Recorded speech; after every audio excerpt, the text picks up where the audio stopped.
essential factors to consider when choosing a PLR membership. If you are at all into internet marketing, chances are that you have put some thought into choosing a private label rights membership site, although you may not know just how to go about doing so. It is all too easy to go about just choosing any old PLR site and deciding to submit your information for private label rights membership. But just as it is with any other project, it is important to know that not every PLR site is the same. First of all, it is important to know just what a private label rights membership is. Private label rights membership sites give you access to content that has private label rights attached to it. The catch is that you get the opportunity to modify the content that you gain access to and make a profit for it.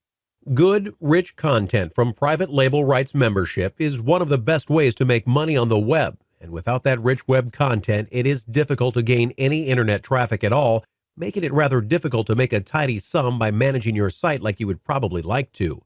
Of course, not everybody is an effective writer. In this case, private label rights memberships are the way to go. Let's face it, not everybody has those skills, but private label rights membership sites give people the opportunity to gain access to content that can help make their content much easier to come by.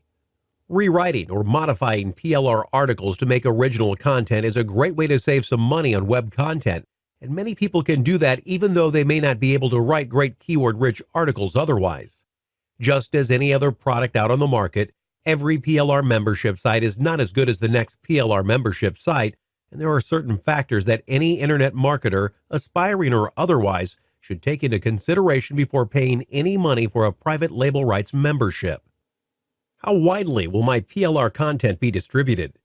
While some PLR sites restrict the number of times that their content can be distributed to a mere few, still others disperse content to just about anybody who asks for it.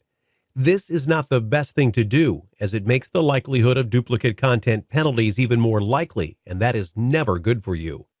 As an internet marketer, you have to protect your search engine rankings as vigorously as you can, and you should keep this in mind when choosing a private label rights membership site. Just because a PLR site has hundreds of members does not mean that they distribute the same content to all of those members, but you are going to have to read their terms and perhaps even contact the private label rights membership site administrator to find out for sure.